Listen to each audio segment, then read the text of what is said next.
Darkcast Network. Indie pods with a dark side.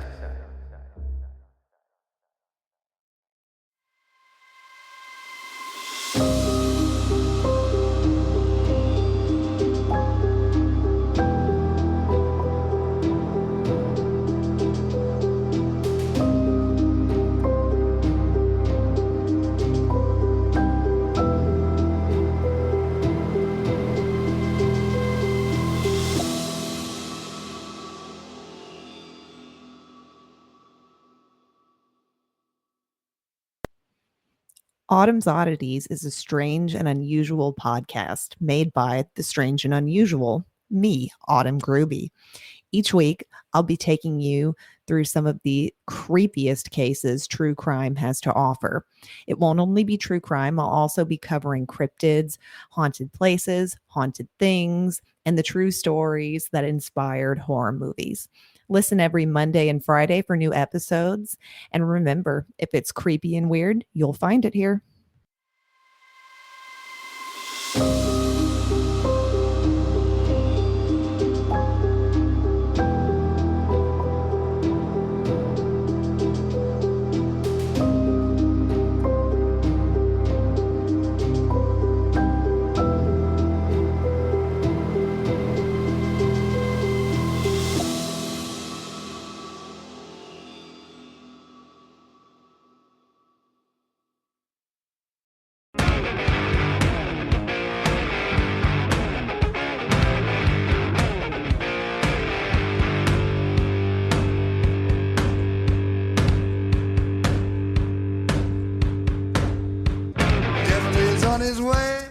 Devil is on his way. Devil is on his way, motherfucker. The devil gonna make you pay. Fall to your knees. Devil is on his way. Fall to your knees. Devil gonna make you pay. Fall to your knees. Devil is on his way. Mountain Murders is an Appalachian true crime podcast. Some content may not be suitable for all listeners. Listener discretion is advised. We say fuck a lot. Hey, y'all. Welcome back to Mountain Murders. I'm Heather. And I'm a well-fed Dylan. What are you? Well, you never say I'm a starving Dylan. My tummy's full. I just need you to rub it later. When are you not well-fed? Got a little soup mouth going on. Got to work on that. I don't even know what that means. Yeah, it's thick. If your purpose is to turn off listeners, no, you get an award. They know what I'm talking about. When you have a nice creamy soup, you have leftover like a chowder, a creamy soup. You mean like a chowder? Yeah, like a chowder. When you have a chowder? Yes, it's okay. I'll rinse. All right. So how are you? Well, I was fine until you opened your mouth.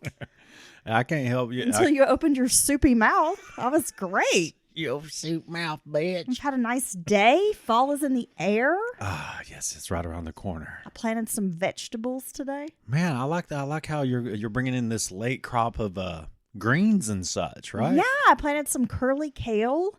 I think it was called butter lettuce, and one more green, and it escapes me at the moment. Sounds tender. I know. I want like a little raised garden bed. I need you to build me one. I can do that. But will you? See, of course you can. I can do all kinds. But will you? Yeah, I'll put that on the list, baby. Oh God. Okay, so I can plan on getting one in about 6 years. Right behind cleaning all the clothes up on my side of the bed in our bedroom. Well, I've just given up on that. Yeah.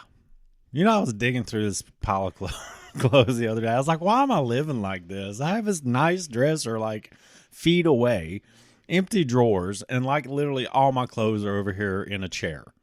Like, what is wrong with me? How trashy is that? That's a good question. Oh my gosh. Not to mention that you have a whole empty closet. Yeah. Where you could potentially hang your items. Yeah. I mean, that would work, especially for like the button ups. So you know my move. I think you should get you should hang your drawers. Hang your underwear? Yeah. Okay. You know, like on one of those little skirt hangers? Yeah. You just hang all your drawers up. And then I can decide how many holes I want in that pair of underwear that day. Yeah. I'm like, is this a 3-hole day? Is it a 1-hole day? What's happening? Men.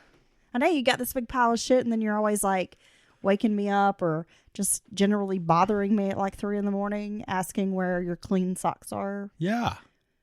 Can I borrow a pair of your socks? And I'm like, well, I don't know. You just have like 30 pairs that I've just folded in your laundry.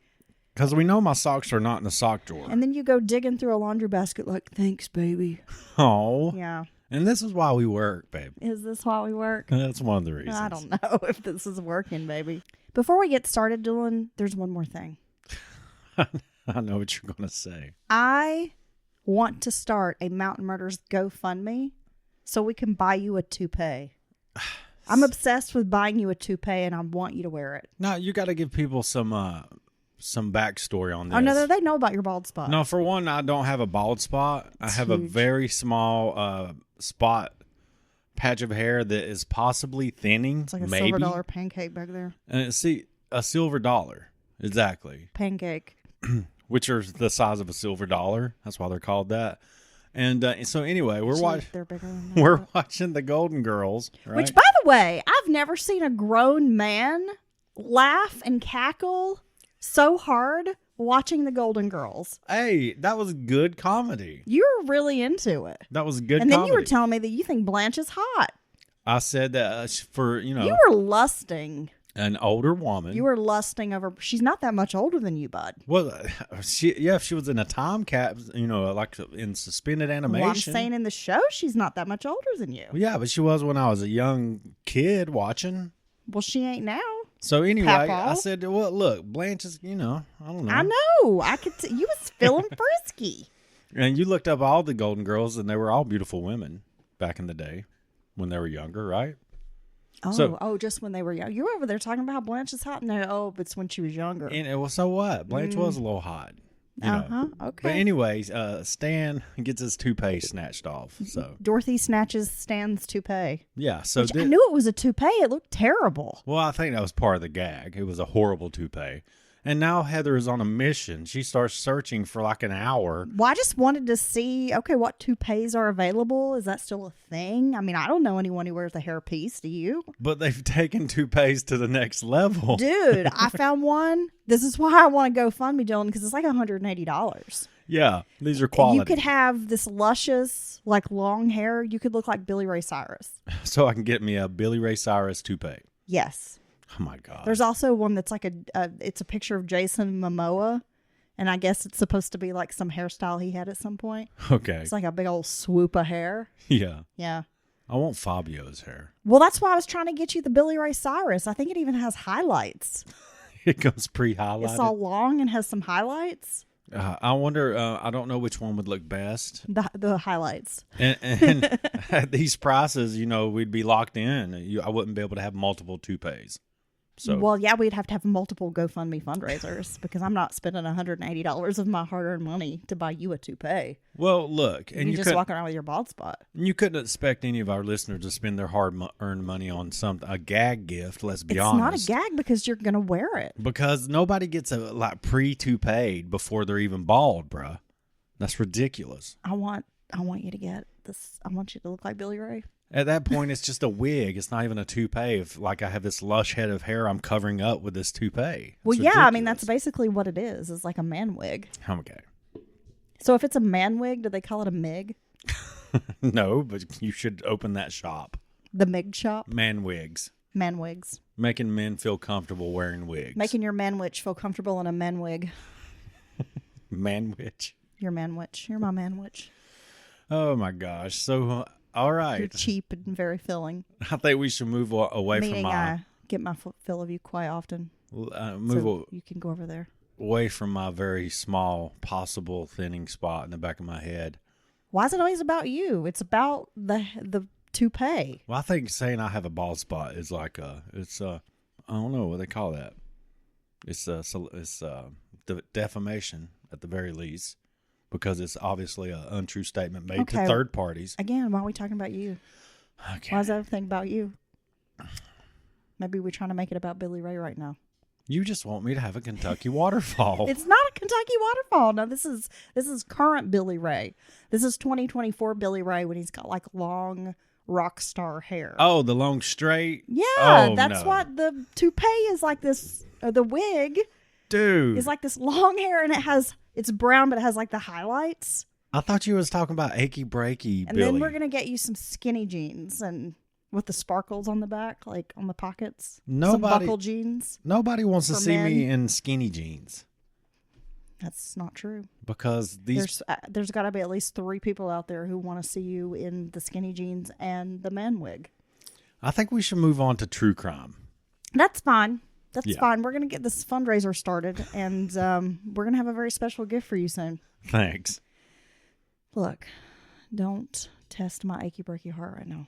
I still can't believe that got me thinking about that song. How big that ridiculous song was.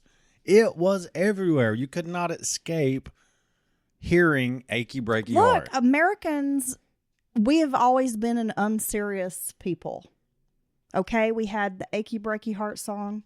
Macarena. It just proves we're unserious. Hey, that was fun. It even had a dance. And I mean, the achy breaky heart had a dance too. That was for white people, so everybody could do the dance. We're so unserious. That is why we have the Hawk Tua girl is like a celebrity now. Because she said something about spitting on that thing, and now she's like going to have a podcast and Look, is famous. she's going to have a podcast, and it's called Talk to Her, which I got to say is kind of clever. Talk to Her with the Hawk Tua girl. We're an unserious people. And nothing against her, but fame means nothing anymore. It really doesn't. Oh, no, I have something against her. We have to stop this. We have to stop this nonsense. Oh, we've diluted the fame too much. It's really handed out for some of the goofiest reasons anymore. Well, everybody's supposed to get their little 15 minutes, but I'm like ready for her 15 minutes to be up. Like Look, it should have been up like 3 months ago. She already has a brand of clothes or something called 16 Minutes. Is that not clever? Play on the 15 Wow, minutes. yeah, she has a great brand. She has a great PR team. I got the 16 Minutes shirt from the Hawk Tua girl. I mean, who even tells this to their friend? I'm not buying anything from her. Okay. All right. Are you ready to discuss true crime? I'm been ready. We have part 2 of the Last Call Killer. This story was very disturbing. You know, I thought more and more about it. We'd watched some stuff leading up to the first episode, and just everything going on in the LGBTQ community at that time. They were, there was a lot happening. You touched on some of that, and it's just it reminded me of all the shit that these people went through back in the day. These people.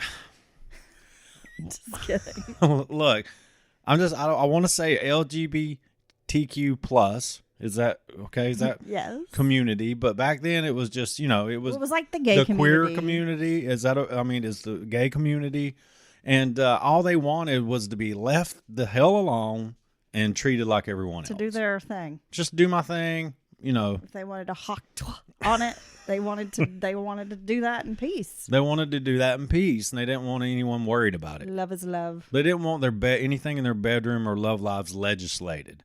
And there was just so many different, in entertainment they were made fun of, and you had all this violent stuff happening in reality. So here we are. And then now you have this killer running around in the midst of all this kind of tumultuous, issues happening in this communities, hunting people. And it's like it's almost like the cops are trying, but then it's like you have all, gosh, okay.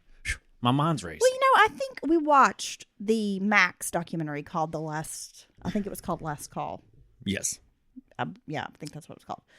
So there seemed to be these two sides. Like you had members of the gay community who felt like police weren't doing enough and weren't protecting them and were not actively trying to solve this case. And that this was sort of just another thumb in the eye, like, of this community. Right. But then you have the police who are actively, from their end, they're like, we are trying to pursue leads and figure out what's going on, but we don't know where to start. And a lot of times, and we get this with different minority groups, that People are not always willing to talk to police. Maybe they don't trust the police. Well, because they have this history with the police of all this Yes. other stuff. Right. And it kind of gets the case or, the murders get tangled up in all that other history. Yes. And so I think you get a lot of that in this case, and it's kind of this finger pointing back and forth. Like, well, you're not trying to solve it, but the police are like, well, you're not actively helping us, talking to us, cooperating with us. Right. And we can only do so much. And if you remove all that out and just from a true crime perspective, it's a really tough case for the cops to figure out. Well, it absolutely is. And I think we always forget at the end of the day, law enforcement, they're just human beings, and they're relying on certain advancements in technology, which at the time they were not working with the DNA science and all of the advanced forensics that we have in 2024. I mean, this was the early 90s. They didn't have all that. So that makes things difficult. They don't have the internet. They don't have access to databases a lot. And we're going to talk about that a little bit. A lot of the police departments didn't have databases. They're still dealing with like paper files, paper folders. They're like literally having to call up police departments in other states, and then they have to go pull a file, and it's like, it could take 2 to 3 weeks to like even have a communication right with the proper paperwork in front of you. I mean, it was not as easy, and they're only as good as their leads and tips. Yeah, and they keep finding these random bodies in random places. They're not really getting the true crime scene. You see what I'm saying? Yeah, I mean, there's a lot working against law enforcement, I believe, in this case. So let's talk about this, Dylan. When we left you with part 1, we had just kind of wrapped up discussing Anthony Marrero's murder. And so we're going to move into this. Five Oaks was a little bar at 49 Grove Street in Greenwich Village, known for its piano music and sing-alongs. Michael Sakara was a big, bearded regular with the last stool at the end of the horseshoe-shaped bar. The bar actually had 13 seats, and so he always had the same stool at the end of this bar. And he was a regular, so pretty much everyone knew, like, that's Michael's seat. Don't touch it. Don't sit there. Okay. You just, like, leave that seat for Michael. That sounds like a cool bar that would kind of entice you to talk to the person next to you. You know what I'm saying? With the way it's shaped and everything. He was at Five Oaks every night with the exception of Mondays. Michael ordered Cutty Sark and water, and in the early morning hours of July 30th, 1993, Michael requested a song from the piano player, a nostalgic tune popular during World War II, with the line, quote, "I'll be seeing you in all the old familiar places." This was a song that basically at closing time, Michael would always request the song, and then he would go up, grab the mic, and start singing. Oh, wow. Like the closing song. Yeah. I guess it's the equivalent of our closing time. I was going to say that this song's for probably... all the 90s kids. That song, I've seen so many... I mean, if you're at a bar, you've been there most of the evening, and when that song plays and the lights come up, you see so many bad mistakes about to happen. You see people making their last bids to hook up with somebody. I mean, it's kind of funny. A lot of stuff goes down during the modern... lights turn on, you see that my like mascara has smeared at some point in the night. You see just so many bad decisions about to be made while the modern day closing time's playing at a bar. So, okay, he's singing the song. The bar closes at 4 a.m., by the way, Dylan. So shortly before last call, which was around 3:45 a.m., a man entered the bar, sitting down to Michael's left, and this man requested a house scotch and water. Michael introduces him to the bartender, Lisa, as Mark, the nurse. This is Mark, the nurse. And he works at St. Vincent's Hospital. Michael had already downed about 12 scotches. Wow. According to the bartender, and had eaten nothing that evening. So Michael is about trash. So to say he was soused up is probably an understatement. I mean, who can down 12 scotches? Scotch is strong, in right? a few hours. Yeah. Yes, it is. Now, at 7 a.m., a day later, on July 31st, a man collecting bottles and cans at Haverstraw Bay Overlook found a briefcase and a bag that was holding some shoes, pants, a shirt, and a wallet, which did have an identification. So this identification was for a Michael J. Sakara of Manhattan. The man dropped the items off at the local police station in Haverstraw, which was about an hour north of New York City. It was a few hours later that a 48-year-old man named Ronald Calandria arrived with a food truck that he owned and operated, and he often used this overlook, I guess you would call it. You said maybe a wide spot in the road. Yeah. So wide spot on the side of the road. This wide spot where you could pull off. Yeah. He would often park his food truck there. And it sounds like it was mostly like selling hot dogs. Like it was a hot dog truck. Well, that sounds awesome. Yeah. His like grandfather who had come over from Italy had started a hot dog business, and then he had kind of kept it in the family. So then Ronald was selling hot dogs. It's a family affair, Dylan, which I thought was kind of cool. Makes me want a hot dog. Makes you want a hot dog real bad. Gosh, I bet it's so good. Yeah, I know. So this is on Route 9W, it's called. So this guy, Ronald, he noticed that the garbage barrel nearby was nearly full, which was unusual given that they were typically emptied like every morning. And because he'd been there the day before, he knew he'd been the only one around and he hadn't filled up this barrel. Yeah, and this is a spot where there's not typically that much trash put in a barrel. You know what I'm saying? Right. So he's bothered by this trash. So he's just, it's out of the ordinary. Right. And he's even kind of like thinking somebody has brought their home garbage and like dumped it in this can, and it kind of pisses him off because he's working there all day. He's going to need to use this garbage can. His customers are going to need to use it. So he's not okay with this, right? And this is the kind of thought that would bother me so bad, it would like take over my day. If I'm like, I can't believe that somebody brought their own personal trash to this public receptacle like this. Yes. So he's bothered.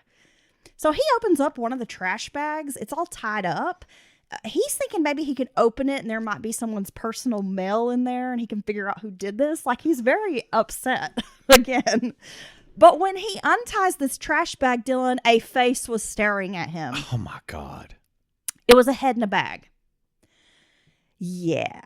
He then finds a set of arms cut off well below the shoulder. The fingers are clenched in a fist, and these arms are double bagged, by the way. Now, can we point out that he continued opening bags after he found a head?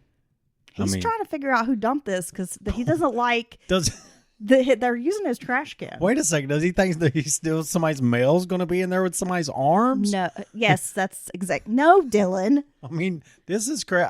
Look, I would be blown away. I would be devastated if I opened the first bag and there's a head. And I would also, of course, be thinking about scene integrity and things like that, which I'm sure he might not be. And I would instantly back away. And well, I guess authorities. he continued to open the back because he was probably like, what the? Like, he's probably not even thinking this is something that's real. He's almost in shock. It's so surreal. I mean, you don't typically find a head in a bag. He's like, look, you can fingerprint these arms and figure out where this trash came from. Oh my gosh, you're ridiculous.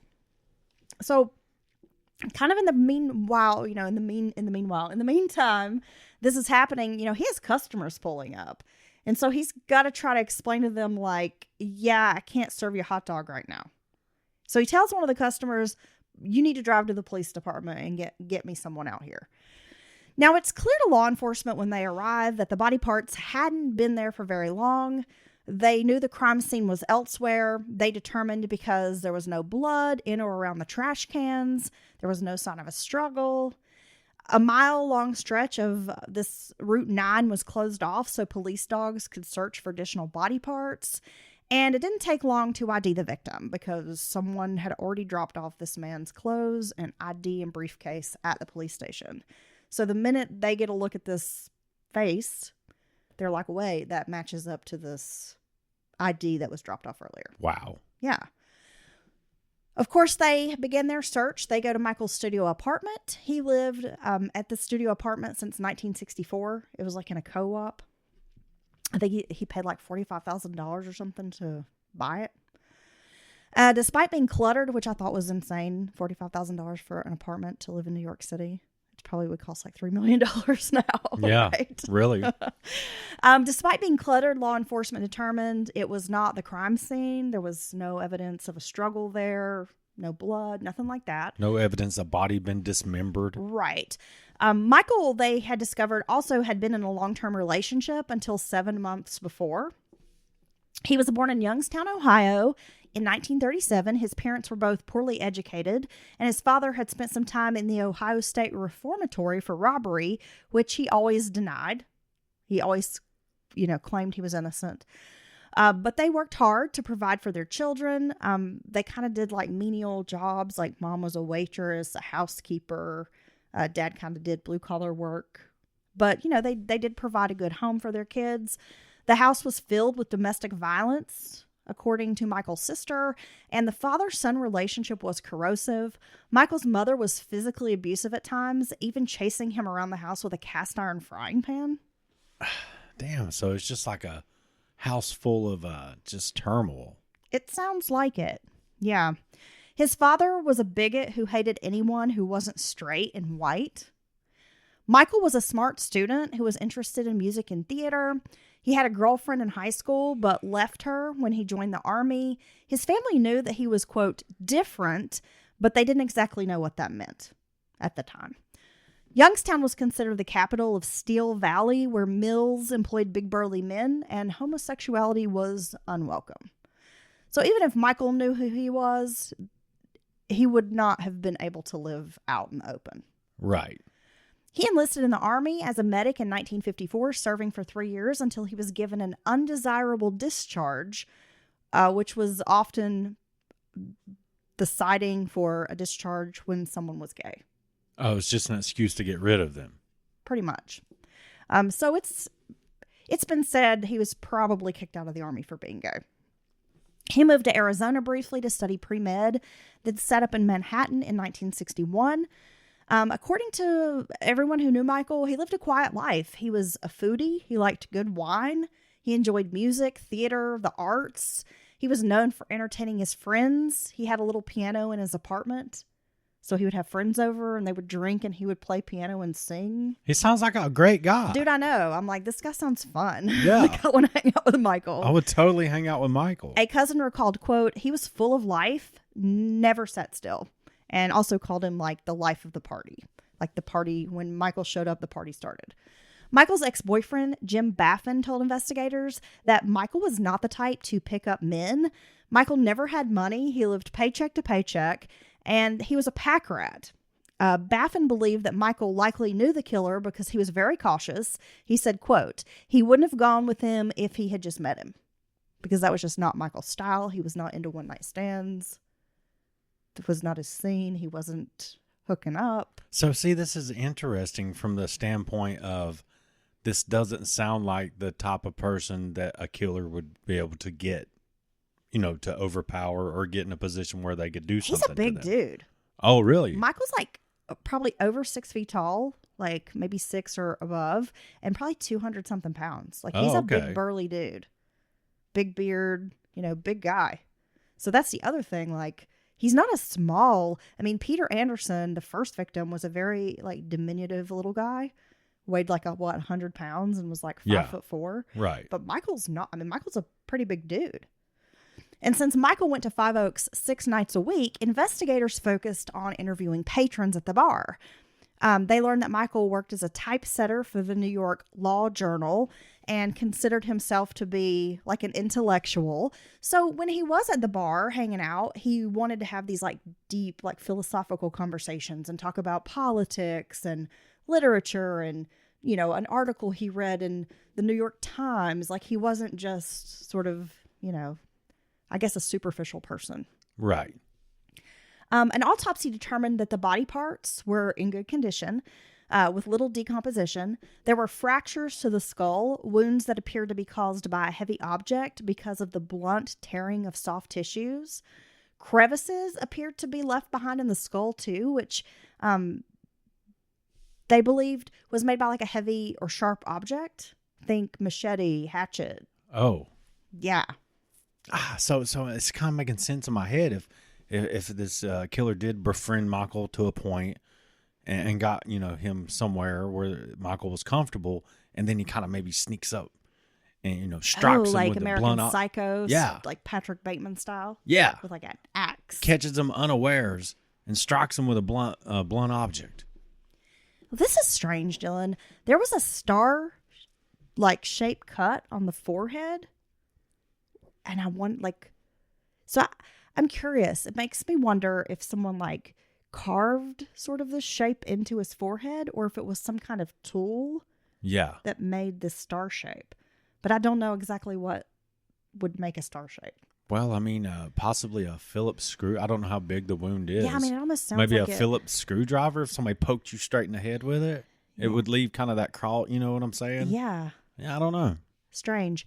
Yeah. There were also some lacerations to the back of the head. The arms were cut through the humerus just above the respective like ball joints.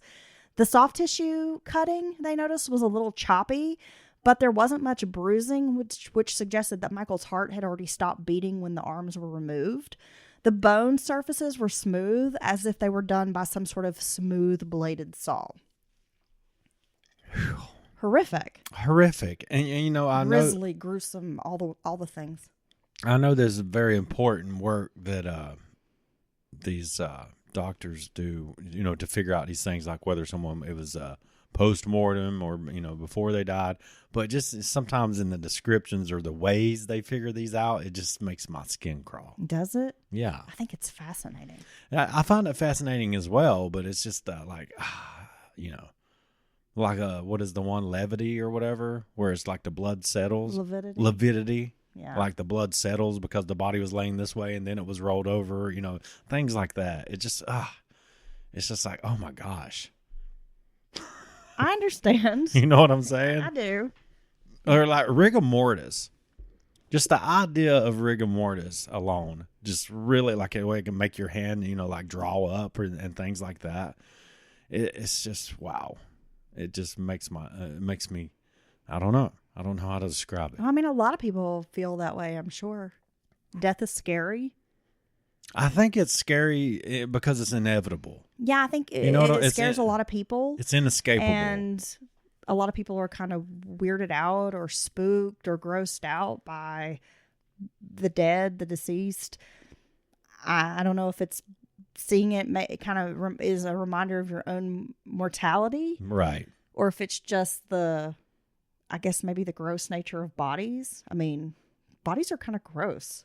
Well, Normal like alive bodies. Yeah, I was going to say, my body grosses me out. Alive bodies, living bodies. I'm disgusted by my own body all the time. I grossed myself out this morning. Just when I see myself naked in a mirror. But then when you start thinking about all the like juices and shit in your body. Look, we've established fluids. We've established I'm a little better shape than I was, but I do not have a long shelf life after death. We know this. We've established this. You know, you get all gooey. Yeah. So I'm gooey now. I know. All right. Moving on.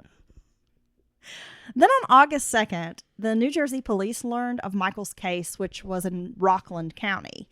A good amount of work had been done in Michael's case, but there were still a lot of unanswered questions due to the fact his body parts were still missing. They had no legs, no torso. Police were searching dumpsters, trash barrels. But it still almost seems like they have a better footing in this particular case compared to the other victims. I don't know, to a degree, maybe. Oh, you have this mysterious mark that he introduced to the bartender, right? Yeah, I mean, there are probably a few more clues or leads to follow. And I got to imagine the cops aren't happy about continually finding, body parts in trash cans. I can't, I got to think they want to figure this out too. Surely, right? Well, absolutely. And then you have these various jurisdictions trying to work together and trying to make these connections, because you have Rockland County, New York, and these investigators in New Jersey, days later are like learning that there was a body found in New York that's awfully similar to the body they're dealing with, or the two bodies they've had. And again, it's this whole process of trying to connect the dots, because they were not globally connected. The internet was not a thing. Yeah, not even locally connected, because New York and New Jersey aren't that far away. No, it's just sort of by chance that they read a newspaper article and are like, hey, wait a minute, this matches what we've been working on. It almost went county by county back then, you know what I mean? Finally, a task force was created with members of the Rockland County agency, the New Jersey State Police, Ocean County in New Jersey, the Haverstraw Police Department, the Manchester Police Department, some members of the task force. I mean, you have all these people trying to work together, and they're obviously not going to all agree. They're going to think differently. They're going to want to investigate in different ways. You can get into these, we've talked about them before, pissing contests. Well, I think, we've heard this before, how these task force, they bring all these people and resources together for a reason to, try to help solve something. But like you said, everybody has a different investigative style, different ideas of how to approach it. And a lot of times I think these task force can almost, they help in ways, but they also cause problems in many other ways. Well, and that's kind of, I think, what happened here, Dylan, because some members of this task force did not want to include Anthony Marrero. Like, they didn't want to lump him in with the victims of this serial killer. They saw him as an outlier in the victimology because the other 3 victims were all what we would consider like white-collar professionals and were picked up. They're men of a certain age, and they were picked up at bars. And then he is a sex worker, a drug addict, sex worker, criminal record, not an older gentleman, not a professional white-collar guy working the bus terminal. Yeah, but I mean, when you consider MO or the state of his body and all that afterwards, how could you not connect it? Well, I agree. I mean, I'm of the camp that no, he definitely needs to be grouped in with this. Yeah, and somebody's got to be. Case. I'm sure there possibly were people involved saying, "Hey, but wait, this could have been just a crime of opportunity after him having struck out, in other instances of other targets." Well, you did. You had a group of these investigators who wanted to include him, right? But then you also had others who argued that they should exclude Peter Anderson from the group because they didn't know necessarily if he was a part of the victims of the serial killer, because there were a few details different, I guess, in his case, because his penis was severed. Right, which makes it seem like very personal, I guess, right? Yeah, and then there were some arguments about whether he was killed in New York or Pennsylvania. Why was he the only victim dumped in Pennsylvania? The others were in New York or New Jersey. So again, you just get kind of this infighting happening. It was on August 8th that a volunteer fireman riding a motorcycle stumbled upon the remains of Michael Sequeira just over a guardrail in Stony Point, which is about 9 miles north of where the other body parts had been found. That day, so it would have been the day Michael's last remains were found, there was actually a very high-profile story published on the front page of the New York Times Metro section that detailed the 4 murders. The next day, the Daily News gave the murderer the name the Last Call Killer. I mean, as far as killers' names in the press, that's pretty good. The West Village saw nightlife change after this article was published. People weren't going out. They weren't going home with strangers. Bars began losing customers. No one felt safe. The gay community was scared. Well, how could you? Especially a kind of insular community like this. It's, I'm not saying the public can't be, at large can't be, but this is just kind of a small, tight-knit community, So I'm sure they were even, you could see even bigger attraction as far as their interactions with each other and just the social scene and everything like that. It was learned that Michael's blood alcohol content was about 0.18 when he was murdered. The cause of death was the trauma to the head. He also had stab wounds to the chest and ligature marks on the arms. His legs had been removed below the ball joints. The legs had been sawed off just like the arms. Like in the Mulcahy case, the New York Times had been used to wrap around the thighs. So someone had taken the newspaper and wrapped it like a butcher would wrap a piece of meat, which is so disturbing to me. Yeah, it's the visuals in my head from that. Or I could just see you open up like this butcher paper. Yeah. I mean, it's just a chunk of human body. It's so it grisly. sounds like he possibly was struck with a blunt object and then restrained. There's the ligatures, and then possibly, I don't know, maybe stabbed and then dismembered. Gosh, There's a lot going on. there is a lot going on. Investigators.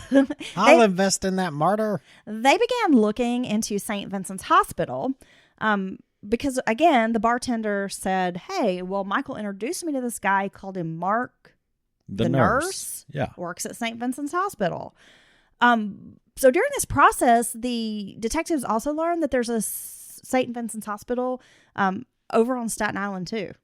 Ah. We have these other ties to Staten Island. And they also feel the killer possibly has medical training of sorts because of the way the dismemberment goes about. They do. So investigators subpoenaed for male nursing personnel's information.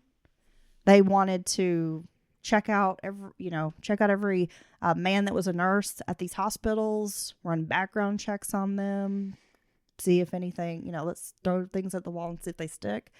Investigators believe the killer was a nurse who lived on Staten Island due to the items they had traced back to the CVS, the Pergament, and the Acme stores that were all in the same neighborhood. People shopped where they lived. I mean, I think that's still true. You shop where you live. Oh, no, right? I drive like 3 counties over to do my shopping. I mean, law enforcement was looking at it like no one goes to Staten Island unless they have to go to Staten Island. Right. It's not like people are purposefully trying to go there just for shits and giggles. Unless they have to, like they live there. They're thinking this nurse, this killer resides in this neighborhood. Well, yeah, and the items, that led them to that, thinking that traced back to Staten Island, rather, were things like, plastic bag from a local grocer or whatever. And these are things you're going to get basically in your neighborhood. You know what I mean? Right. I mean, they're thinking this guy, this killer, likely lives within just a few blocks of these stores. Just the nature of New York City. You shop in your neighborhood. Neighborhoods are not huge. They're a few blocks, right? And because there's so many people, you have so many shopping options. And again, this person's probably not going to drive or walk 14 blocks away to shop at this particular store. Right. Because there's a store in their neighborhood. Now, in late 1993, investigators believed the man they were looking for had stopped killing. The cases had gone cold, yet detectives knew it was chance that the 4 victims had been discovered. So they were thinking, how many bodies were really out there in landfills? Because most killers don't just stop killing. Right. And they either die or you make them stop. 7 years after the last known homicide, investigators with the task force, which by this point we're in 2000, it's disbanded. I mean, after the case went cold, Well, yeah. they had other murders and other crimes they had to solve.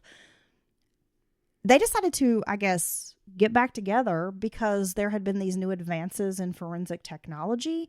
So members of the task force, specifically some of the detectives who are in New Jersey, pushed to bring everyone back together and let's try to get some of these items tested. Yeah, because at this point, forensics are really kind of taking off into the modern day. You know what I mean? Absolutely. Investigators headed to Canada to meet with a technician who worked at the Toronto Police Department that specialized in fingerprint testing. So we talked earlier, the last episode, the first episode, about the superglue fingerprint testing. And when they performed that test years earlier, like back in 92, 93, it had been poorly executed at the time. And this Toronto lab was working with a state-of-the-art cyanoacrylate chamber. Yeah. These were like $100,000 chambers. And they were actually only one of 2 places in North America that had this system and this advanced fingerprinting technology. So this would be a huge advancement in this particular technique. Yes. Items from the New Jersey investigations were well preserved, but the Rockland County items were pretty badly neglected and unusable. Though the lab processed a lot of material, fingerprints were found on only about 11% of the items they analyzed. Despite the odds, these investigators held out hopes that something would be discovered. Oh, so 11% is their overall success rate on all items processed? Pretty much, yeah. Wow. But the thing is, 1 fingerprint's all it takes. Right. If that fingerprint's in the system. Fortunately, 23 fingerprint fingerprints were developed on 4 out of the 40 or 50 bags that were put through the process. The best 15 prints were sent to New Jersey to enter into the APHIS database. Now, not all states were online with APHIS yet. Many were in the process of integrating this database. These officers had to make 75 physical copies of the fingerprints to send out to each state crime lab, as well as the Army Criminal Investigation Command and Interpol.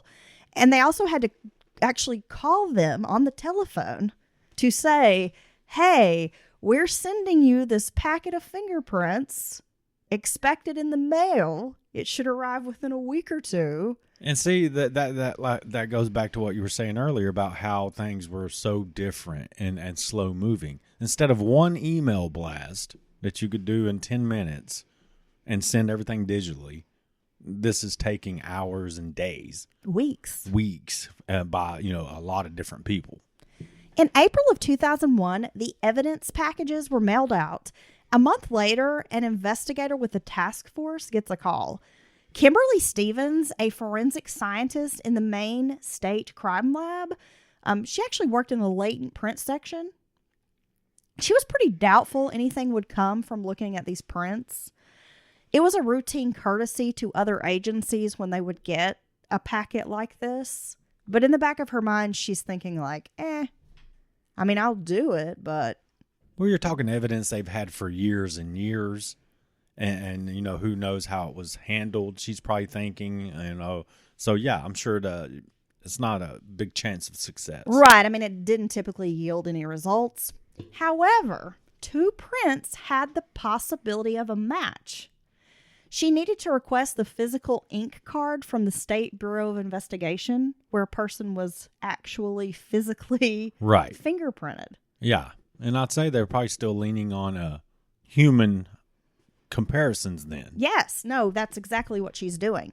So within minutes, the card was ready.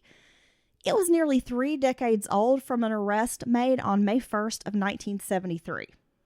What? The suspect was a person who lived in Orono, Maine, but his birthplace was Plymouth, Massachusetts. The crime listed on the back of this fingerprint card was homicide. Wow. It also said, expunged, do not release. Upon further examination, these fingerprints were an exact match.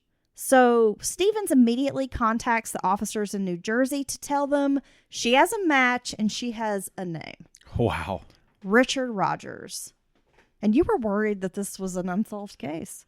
I don't know why I thought that, but... I'm here to deliver, Dylan. Richard Rogers.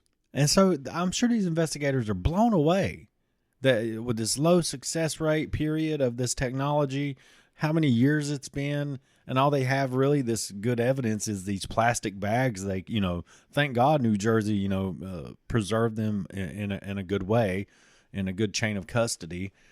And God, now they have an actual hit. Yes. Dylan, are you ready to discuss Richard Rogers? Yeah. Richard Westall Rogers Jr. Oh. Westall. Sounds like a general or something. That's like a fancy middle name. He was born June 16th of 1950. His father was a lobsterman. A lobsterman Who moved the family to Florida for a better paying machinist job in the sheet metal industry. There were 5 kids, with Richard being the oldest. He was a straight-A student, protective of his younger siblings, yet he was often bullied for being effeminate and the kind of guy who was picked on, had few friends, and last picked in gym class. As a young boy, he was taken to Girl Scout meetings by his mother. Like, rather than Richard playing a sport or kind of being involved in something, his mom would take him along to these Girl Scout meetings. Oh, okay. Well, as long as he was having fun, right? I guess. I was the one in gym class doing the picking. You know what I'm saying? I'm sure you were. I was always a captain. Well, not true. Back in the 50s, who cares if the kid goes to a Girl Scout meeting? But I guess at that time, it was frowned upon. Oh, yeah. Well, yeah. They're like, a little boy is not going to go to a Girl Scout meeting and learn to sew. He's not going to go get a sewing patch. A sissy. I'm going to beat you up. Right? Well, I'm sure that he dealt with that, but it sounds like his mom didn't care. and he wanted to go to the Girl Scout meetings. I'm guessing. I don't know, Dylan. Okay. I'm just saying that the research said that instead of playing sports and whatnot, he went to Girl Scouts with his mom. Okay. He also refused to strip and bathe after gym class, which drew a lot of attention from his peers, who would do things like toss him into the shower stall clothed and like turn the water on. I've never understood. And then, beat him with a bar of soap or something. I've never understood this type bullying period, but this type of like, why do you give a damn if the person doesn't want to? It's none of your business. And if y'all would leave him the hell alone, he probably would not have some kind of a damn, hang up about changing. And I didn't want to change in the locker room. I didn't want to change in the locker room either. I never understood all the very homoerotic grab ass going on, but at the same time masculine. It was always such a weird Yeah, they're like grabbing each other's butts, but then being like, "You're gay." Yeah. I'm gonna beat you up. Yeah, and the guy who did that stuff was always the one. Like, bro, you're the one who was just cupping someone's balls. He's always contacting penises the most. Because we know why. We know why. They like dick. He likes dick. Damn. Stupid. It's true, though. Every time it's true. A guy that carries on, I've seen this many times. I'm getting to the age where when I say I've seen stuff, I'm heading towards 50. I've seen some stuff. Yeah, now we know why you was attracted to Blanche. Yeah, Blanche. Half off. Yeah. It was the way she talked. It was the innuendos with Blanche. You like a slut. She's slutty. No, but Fun fact, Blanche had 165 paramours on the Golden Girls. Dude. Over the years. You did drop that fun fact earlier, and I've never heard the word paramours. No, you were like, what did you ask me? What does that mean? Like I was like, is that like is that how many outfits she wore? Yeah, and I was like, what? I was like, is that kind of dress or some shit? Yes, it has shoulder pads. No, but but yeah, every time the guy who carries on the most about whether or not people are gay, they're always secretly gay and they just can't live with themselves. So just it just makes no sense. I'm like, why do you care? Embrace the Peter. Who cares? Yeah, I know. Leave people alone. In high school, there was an incident where Richard took a knife and stabbed a neighbor who was significantly older than him, and a lot of people thought it was because this woman had rejected his advances. That was a rumor that went around, but I couldn't really find any more details about this incident. He wasn't jailed, but instead institutionalized. He graduated from Miami Palmetto High School in 1968, then attended Florida Southern, which was a socially conservative liberal arts college near Tampa, where he was described as a loner. He was a bookworm, extremely introverted, but quite intelligent.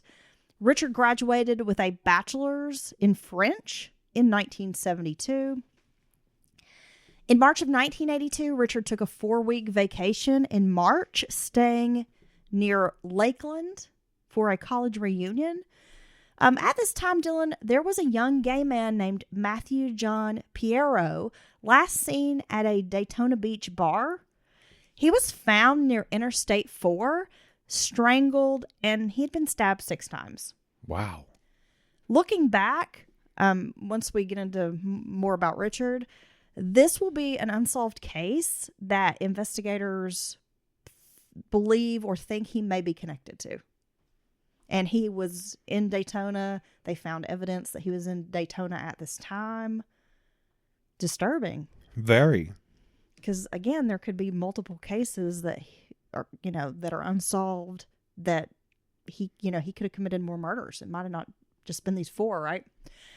Now, at the time, Richard was living in New York, working as a nurse. By 1986, Richard was in an apartment on Staten Island. He worked at Mount Sinai Hospital. Neighbors noted he lived in solitude with an occasional male visitor, and that his apartment was immaculate.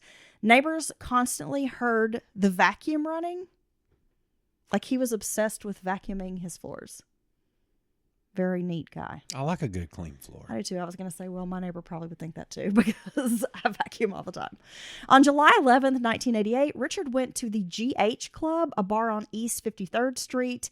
He engaged in conversation with a man named Sandy Harrow. Richard told Sandy about this co-op apartment where he lived on Staten Island, that he had gotten the apartment at a very fair price, probably half of what it was worth. And he was like, hey, man, if you bought a property like this, you could flip it and make double the profit. And then he offers to show Sandy the apartment. And at first, Harrow is not interested. He's like, doesn't really want to go. He says he doesn't go off with strange men. He doesn't really know if he wants to go off with this guy. He's not interested. But Richard told Harrow that he would drive him to Staten Island and then bring him back to his Midtown apartment. So, you don't have to take the subway or ferry or anything like that. Now, at the apartment, Richard brought his guest an orange juice. Sandy began to drink it and soon felt uneasy. He started to lose consciousness. When he awoke, Harrow realized he had been knocked out for hours. He was naked, lying on his back with his feet and hands bound with more than a dozen those ID bracelets. Oh, and those are strong. Yeah. Because I can't get one of them off my arm. It's like when you go to a festival or the hospital and you can't, like, if you don't cut that damn thing, you can't break it. So imagine having like a dozen of those on your hands and feet. You know how scary it is to think about drinking something or eating something and just, and then all of a sudden feeling strange and just passing out and waking up, quite some time later. That's, let alone bound. I mean, my God, that's terrifying. Absolutely. Richard injected Sandy with a hypodermic needle when Sandy started screaming for help. And he said something along the lines of, that'll cool you down or something weird like that, right? This is like a scary movie. Sandy passes out again. He was then dressed and taken to his apartment building where he barely remembered anything. Like, kind of woke up in the vestibule of his apartment building, not exactly remembering how he got there. And not sure what happened. Yeah. Just having bits and pieces, but again, like, what the fuck? He phoned a friend who took him to the police station. Sandy then went to the hospital where he had a series of tests, including a rape kit performed, which did come back negative. 5 weeks later, Richard Rogers was arrested, but back at work like 2 days later. There you go. By 1989, Richard was working every other day or every third day at the hospital. He began going to a bar called The Townhouse in the East 50s. Richard had been a fan of the piano player there. Now, it wasn't until February of 1990 that Richard had a 3-day bench trial regarding the incident with Sandy Harrow. Harrow testified about the event, stating he was diagnosed with PTSD, which had hamstrung him socially, and he wasn't able to trust people. He said, quote, "I have an enormous fear of intimacy with anybody." That's what he told the court. Richard's attorney suggested that Sandy Harrow brought the charges against Richard because he had refused to sleep with him. Then suggested that Sandy Harrow had dreamt up this whole scenario. Like, are you sure this even happened? You don't really remember? Are you sure you just didn't dream this up? How sleazy. Yeah. The case was dismissed by the judge, who ruled there had not been proven elements of a crime beyond a reasonable doubt. And I'm sorry, I have to think there's a bias. There's likely a bias in the courtroom towards this same-sex sexual interactions being described and such. I mean, gosh, how could it not? I mean, that happened so much back then, especially. Well, yeah, you're stripped naked, you're tied up, you're drugged. You really don't know what's happened to you. Well, we know now that's likely sounds like, was it GHB or date rape drug or whatever that is? Possibly. I mean, because it has those qualities. I will give you the names of a few drugs here in a couple minutes. It's very, very frightening what happened to this man. And it almost sounds to me like this was a test run. Well, yeah, I mean, like Richard's testing the waters. He's trying to see how far he can take this, leading up to actually committing a murder. Well, yeah, and then he had the incident with stabbing the woman, right? When he was young. When he was young, and then he just kind of, instead of, serious prison time, which I think you should get when you attack someone like that, he gets to go the crazy route, if you will. Well, you just wait. There's more. But wait, Dylan, there's more. It was in August of 1991, just months after Peter Anderson's body was found in Pennsylvania, that Richard bought a brand new car, a Toyota Corolla. By November, he'd put 14,000 miles on it. So from August to November, 14,000 miles. Damn, he's Corolling. He was Corolling. He would later say that he liked to drive. I just drove. Where's he fucking driving? I mean, this sounds very weird. Well, that's a shitload of miles. I mean, even a traveling salesman. Like, how many bodies are you dumping? Okay. Richard wasn't working July 7th through July 9th, which was the time frame that Thomas Mulcahy went missing, and he was discovered in this window of time. So when police start checking Richard's work records, he's off. On May 6th, the day that Anthony Marrero was last seen, Richard had the day off as well, and the following day, which would have been like May 7th. So this gives him opportunity to murder someone and dispose of the body. Like, he's got that little window of time. Richard was also off from work on the date that Michael Sacchero went missing and the following day. He also had his Corolla serviced on August 8th, just after Michael Sacchero was discovered, and it was clocked in at 44,326 miles. What the hell? So what, in like 2 years or a year and a half, he's put like 44,000 miles in this damn car? Yeah, when the average is what, like 3,000 a year or something like that? I think 25,000 a year is like the average. 25,000 a year? Yeah, oh, I think, sorry. for most people. Anyway, and he's living in the city where he takes public transportation mostly to get to and from work. So again, where the fuck's this dude driving? He's just driving his life away. I just want to know where the hell he's going. That's a lot of miles. That's a lot of miles. Richard Rogers never returned to Five Oaks after Michael Sacchero's murder. The business had suffered in the weeks following the murder, and then a performer named Marie Blake, who was very popular, died, and that hobbled the business even more. On May 1st of 1973, getting in the Wayback Machine, going way back. Want to know how those fingerprints popped up, right? Yeah. So we're going to talk about this crime. On May 1st, 1973, Richard was in the language lab at the University of Maine when a student ran in saying there had been a murder and a body was found. Later, Richard calls a friend in this master's French program and asks him to come to the state police headquarters. When the friend arrived, Richard explained he had gone to his room on Saturday morning to find his housemate rifling through his bureau. The roommate, Fred, had come at him with a hammer, and Richard said, quote, "and now he's dead." Damn. Richard admitted to this friend that he waited until nighttime to wrap this body of his roommate in a tent, in a Boy Scout tent, dragged the body to his car, and then drove to Old Town and dropped the body off into the woods. Cyclists had found this deceased young man about 20 feet from the edge of the road in a wooded area. He was shirtless, covered in blood, and wrapped in a green canvas material. There was no ID on the body, but law enforcement located a post office box key.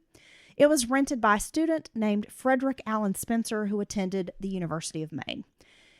He was an excellent student, particularly excelled in science, and had won awards from the American Chemical Society. It was learned that Fred and Richard, though they were roommates, did not care for each other. And the way it is described in the book, it almost sounds to me like it might have been some kind of big, like a communal house where people had their own private bedrooms, but you shared like a living, like the living room and kitchen. And yeah, possibly but it sounds like there were bathrooms. multiple students living in this home. But so they didn't get along. Fred thought Richard was kind of a peculiar guy. He was really tightly wound and seemed nervous all the time. In Richard's apartment, police found blood droplets on the walls, bloody fingerprints on the door frame near the bedroom door.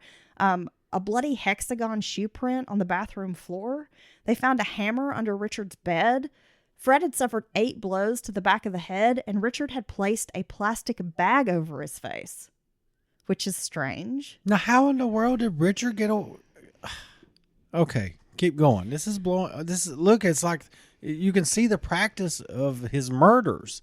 Blunt force, get rid of the body. A hammer. But then the body's Michael found. There was some sort of Yeah. blunt force trauma with an item like a machete or a hatchet or Yeah. possibly, I'm thinking, like a clawfoot hammer, right? And then the body's quickly discovered and kind of traced back to his orbit, if you will. So, hey, maybe I should cut the bodies up now. I mean, gosh, this is almost like you can see the progression here. Richard was arraigned but pled not guilty. Richard's trial began in October. To avoid a trial, the judge tried to broker a deal with Richard, but he refused to take it. A motion was granted to drop the charges from murder to manslaughter. The state's evidence, the judge said, showed that Richard had been provoked. Richard testified, and he did an excellent job on the stand. There was an underlying kind of gay panic angle. A lot of people presumed that Fred had come on to Richard, and Richard had freaked out and defended himself.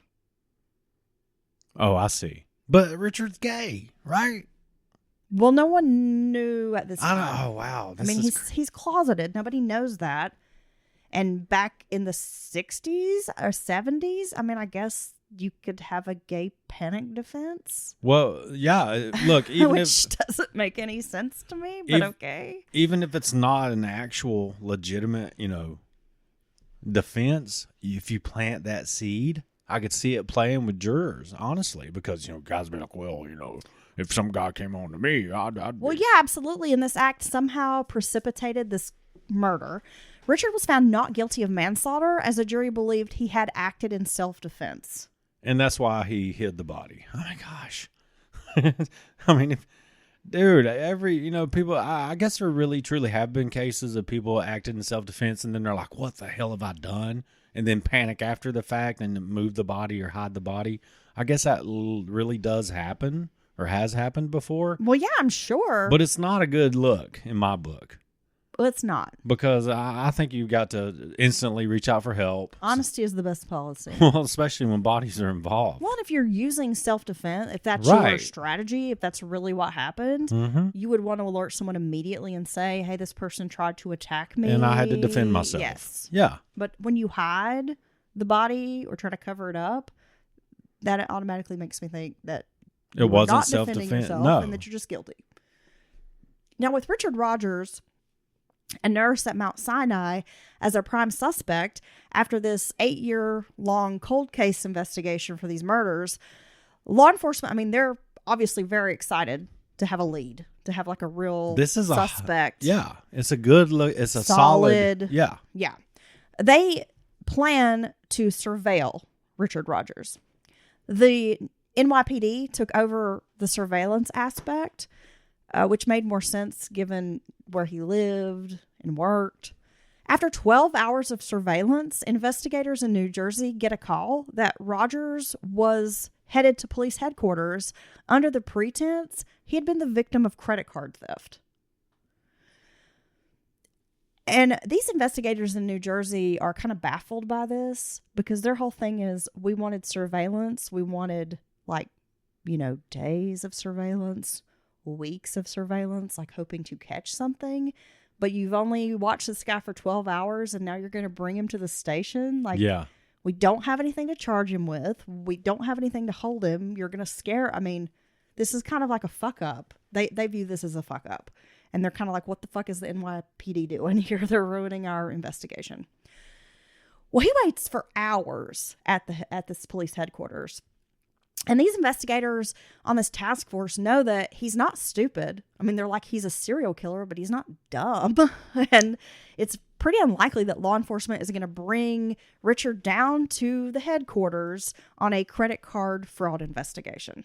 Right. This is something that could be discussed over the phone. It's not that big of a deal. Finally, when they sit down with Richard, a detective asks, what do you think we want with you? Richard mentioned the issue with Sandy Harrow from years earlier. Law enforcement told him no, they wanted to talk to him about the murders of 4 gay men who had been dismembered.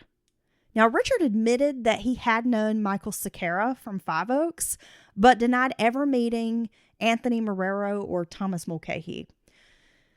As they're asking him questions, he grows impatient and tells law enforcement he can't help them. That's when they tell Richard, we have evidence linking you to the murders. Richard, when this happens, Dylan, he starts gulping like different points in the conversation, very nervous. And then guess what this motherfucker does? He doesn't confess. He starts farting. What? It's true. Nervous farting? Yes. He starts passing gas. Wow. Like to the point that he's apologizing and like asking, oh, please excuse me. He's just like farting up a storm. Wow. And gulping and farting and like nervous, which, I mean, you would only do that if you were guilty, right? I mean, I guess. He's got a nervous tummy. He's got tummy problems. He's Putin and he's a swallowing. When I read this, that he's farting up a storm, Yeah. it just made me laugh. But like, and then he started swallowing and farting. I didn't kill anybody. I knew he was guilty then. The 4th time he pooted right in my face. I knew. And you're probably in one of those tiny little rooms. Yeah. Nice. Now, at no point after being presented with evidence did Richard deny involvement in the crimes. He never said, I didn't do this. There's no way. He wasn't outraged. No. Again, law enforcement's like, you stinky son of a bitch. You can't even deny. Why don't you just quit shitting and confess to what you've done? You might want to get that one checked out. Sorry, I can't help myself. You got to stop making. You talk about I'm immature on this podcast. Well, and you've made like 9 fart Richard's noises. the one that's immature. I cannot imagine being interrogated by police, and the whole time I'm sitting there about to shit myself, and I'm farting and stinking up the room, and have these detectives staring at me because I'm farting. I'm about to shit my pants. Well, he can't help it. He's farting. I mean, He can't help it. farting. He can't help it. Farting. He can't help he's farty. Gosh, don't say fart again. Stop it. I can't help it. Look, he's a piece of shit, and he is a he's shit. He's a piece of shit, and he's a shit machine. Okay, He's a shit bird. Yes. Yeah. Now he asks, "Do you think I need a lawyer? Should I consult with an attorney?" Well, I can't even fart, dude. Damn. Officers reminded him that he had been advised of his rights, and they're like, "Listen, bud, we can't give you legal advice. Like, it's up to you." Look, I'm gonna open the door up right here, and We then need I to- want to tell you We about need to air this room out. tell you about your Mirandas again, bud. About 30 minutes into the interview, he finally invoked his right to counsel, and at that point, they got to stop the interview. They were probably glad. But Like, look, I don't even care if he confesses. Let's just take this up later, okay? Give him a bathroom break and see if he wants a cigarette outside. Gassy Gasserson over here. God, do you think he had some beans or something? I don't know. I wish I could turn farts on like this when I'm, in like kind of a tight spot. They're at work. They're about to, give you some, shit about your job performance or something. You just start pooting up a storm. Well, you could get a whoopee cushion. You could just carry it in your pocket. I want it to be the real thing to where it stings. So around this time that Richards invoked his right to counsel and Pass gas. farting some more, a judge signs a search warrant. So they're able to go immediately search his apartment. Okay. Richard's car, his homes, which included the former apartment on Staten Island, because at this point he's moved to a new place. So they search the former apartment and the new apartment and his locker at work. Detectives were shocked at how immaculately clean the house was. One of the detectives said, quote, "He would give my wife a run for her money. That house was fucking clean." Great quote. I had to add it in there. It's clean as fuck, man. Fucking clean, man. But again, I think this shows that he maybe had some issues. Like OCD and other things like that. Well, yeah, like some sort of obsession with cleanliness. Yeah. The carpet in the apartment had grooves from his fanatical vacuuming. And again, neighbors were like, dude's always vacuuming. The remote controls were evenly spaced out on the table. Oh, yeah. VHS tapes were organized alphabetically and by genre. Nice. Dylan, I should also mention, he had a very large number of Golden Girls episodes recorded on VHS. Nothing was out of place. Detectives were not even sure he lived there. It was so clean. So it's like it's a museum, like it's a model of a home, how a home should look. Yes. Or this is how people lived back then, kind of thing.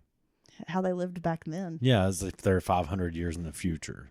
You're not allowed to touch anything. Everything's perfect. Like a museum. Okay. I'm not sure what years ago. I'm confused. I'm moving along. So in the bedroom, law enforcement found handcuffs, a porno called Boys Will Be Boys. It's a great porno name. I feel like that would be a popular porno name, right? I mean, it's a good porn name. And a stack of National Geographic magazines. Well. In the basement, they found a brown shopping bag identical to the one at the Thomas Mulcahy crime scene that said, "Thank you for shopping here." Right. So he obviously shops at the same store, or clearly has continued shopping at the same store, or at least he and the murderer have that in common, right? Bottles of drugs were found under Richard's couch and in his locker at work. Now, you said like roofies. Yeah. Would you call it GBH? I said GHB, I think. Is it GBH, GHB? I don't know. Yeah, it's the date rate drug, guys. You know I don't know nothing about drugs. So, but drugs under your couch is a strange place to keep drugs. Yeah, well, one of those drugs was potassium chloride, a medication used frequently in lethal injections. Versed, which was another sedative that is also used in that lethal injection cocktail. Valium and morphine. Now, Dylan, these are all drugs that will like knock you the fuck out. Yeah, and I'm sure if there is a cocktail of any of those, it'd be even worse. About 15 boxes, including a big footlocker and 2 vacuum cleaners and a toolbox, were carted out of Richard's home. However, none of the searches linked any additional physical evidence to the murders. Richard was held under suicide watch at Rikers while he fought extradition to New Jersey. Several months later, he ended up losing, and they took his ass to Jersey. Nobody wants to go to Jersey, I Dylan. was just thinking that, and that's no offense to anyone in Jersey. No, I've been to Jersey. I don't want to go back. But any listener we have in Jersey, They probably don't want to be there either. Now, despite Richard's arrest, it would be another 4 years before his trial began, which is crazy, right? I'll never understand why trials, and I get complicated trials and all that and evidence and whatever, but years, people, it's ridiculous. Richard wasn't indicted until 2003. According to New Jersey prosecutors, it wasn't unusual for a homicide indictment to take 2 years. That seems outrageous to me. He was charged with the murders of Thomas Mulcahy and Anthony Marrero, but was not facing the death penalty. In October of 2005, he was offered a plea deal of no more than 30 years, and he would be eligible for parole after 15. So we've waited years to bring this person to justice, and this is what you guys come up with? Now, I get that they don't have the strongest evidence against him, honestly. I mean, besides the fingerprint on a bag found with a body. I mean, come on. He would not be charged with the other 2 murders in Pennsylvania or the Rockland County, which would be the Michael Sakara. Richard declines to take this deal.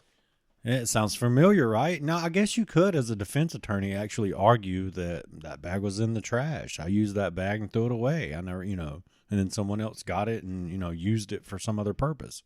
I guess you could argue that. Richard told a friend, quote, "They found DNA on the victims that didn't match mine. Big surprise. And they didn't find any evidence of a crime scene in my house or apartment where I was living at the time." He speculated the case would fall apart entirely, not even making it past like pre-trial hearings for lack of evidence.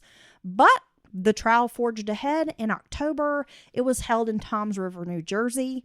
The judge agreed that the murders of Michael Sequeira and Peter Anderson could be brought in as evidence, which was a small victory for the families, given that neither case would be prosecuted, and both remain open to this day and are considered unsolved. How in the world can you not say these are all the same person? Over 2 weeks, the jury heard from Thomas Mulcahy's wife, Peter's wife, Cynthia, a friend of Anthony Marrero, and Lisa Hall, the Five Oaks bartender, who was basically besties with Michael Sequeira. The state had a pretty strong case and excellent witnesses. Richard did not testify, as he had done in 1973 or in 1990. Instead, he appeared, quote, meek as a mouse. The defense didn't deny that Richard's fingerprints were present on these garbage bags, but argued experts couldn't say exactly why they were on them, and argued there was no proof the murders had been committed in New Jersey, where he was being tried. I mean, that was true. The primary location for the murders would remain a mystery.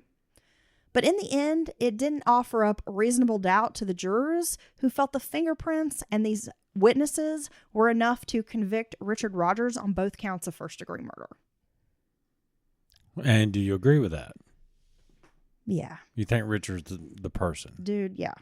I Okay, do. me too. I mean, combined with the circumstantial evidence. Well, and his his history. His history. Yeah, I mean, it seems pretty obvious to me. Yeah. Richard Rogers showed zero emotion throughout the trial or at the sentencing. He was given 2 consecutive life terms plus 10 years for hindering apprehension, which was in relation to the dismemberment of the bodies. Okay. Yeah. So kind of like tampering with evidence, if you will. The judge told Richard, quote, "It's the purpose of this sentence to do everything within my power to assure society you never walk free again, and that you die in some hole in some prison without ever having freedom again." And then the judge said, "We're done. Get him out of here." Oh, wow. I know, right? That's a Jersey judge for you. I love that. Get him out of here. And you know, they cuff him, they take him out, and Richard's just like the whole way out of the courtroom. I'm sure that's what happened. He's probably sitting in jail right now farting. God. So my main resource for today was Last Call by Elon Green. And we also, as we've mentioned, watched the Max documentary. I believe it's called The Last Call Killer. It's like a 3-part docuseries. Yeah, it was pretty good. And then I read multiple newspaper articles from the time and, you know, recently as this case has gotten more attention in the last few years. It's so crazy and such brutal murders, and just the way the bodies are cut up to pieces and thrown away like literal trash. Well, we've said this multiple times on Mount Murders. Anytime someone is dismembered or they dismember a person, that is an especially heinous, Yes. Deviant. demented thing to do. It's very, very sick. I mean, that's Just to being able to do it. Especially in this very meticulous way in this case, right? yeah. I mean, it's grim. I mean, you're like literally pulling each part and ligament, cutting and dismembering in a very specific fashion. Monstrous. And I swear they had a chance to get this guy behind bars well before he got these last victims. Well, it again sounds like this is a predator who slipped through the cracks multiple times. And our justice system continues to fail us, the regular folks out here, by allowing these depraved individuals to get a slap on the wrist. Yeah. And be released back into society where they continue to commit these types of crimes and then escalate into some sick shit like murdering 4 people and dismembering them. Yeah. And throwing them in trash bags like they're garbage. Yeah, but then I mean, it's messed up. But then the prisons are full of people for drugs. Yeah. You know, it doesn't make... They need a war on this type of heinous crime. They need a better sentencing, stricter sentencing on all the horrible crimes: rape, molestation, murder, violent attacks, violence, period. And yeah, this is what you get. And I think we can say this case, this serial killer did not get the attention. The cases maybe did not get the attention they deserved because of the stigma surrounding homosexuals and the gay community at this time. I also see it's like how we've seen all these other serial killers in the past that target sex workers, and then they're kind of, it's like a throwaway. Nobody cares. Death. Like nobody cares. Like they're just, they're nobody. And it's kind of the same with members of the gay community as far as this case goes. They're just being treated like they don't matter. Yeah, until there's just so much this public pressure, and then you have that journalists and things breaking big stories that kind of put it on the front page for everybody, and then they start and advocates taking something to the streets to protest and demanding change and calling out the city officials and the police department. I mean, they have to make a stink before someone takes notice. And let's say if this was, four, pretty young girls, let alone white girls, from affluent families. Never forget the element of affluence in all these cases like this. It would have been a freaking, a lot bigger deal much quicker. Yeah, absolutely. I mean, as I said, it's the same with like how sex workers are treated in these cases. Like, it's true. The Green River Killer. I mean, how many murders did Gary Ridgway commit? Oh, yeah. And didn't you see their freaking years to find him? They're moving him to a minimum security prison? Yeah, I think they're moving him to like a county. I saw something about they're moving him to like the King County Jail. They're not specifying why. Well, he shouldn't even be alive. Don't get me started. Well, yeah, I agree. Okay. Maybe we'll talk about that on the midweek. Well, thank you, Heather, for this story. It was terrible, terrible, heinous crimes. But I really was, I don't know why, but I thought this one was unsolved. I'm so glad that I think they got the right person. I guess the killing stopped, well, right? They did. And, but I just, it's a shame that he's alive. So there's that. Yeah, agree. All right. I guess if you're done Putin on the mic... I'll never be done. Just call me Vladimir Putin. If you're done Putin on the mic there, we're going to go on and put this thing away for now. Bye, Dylan. Bye.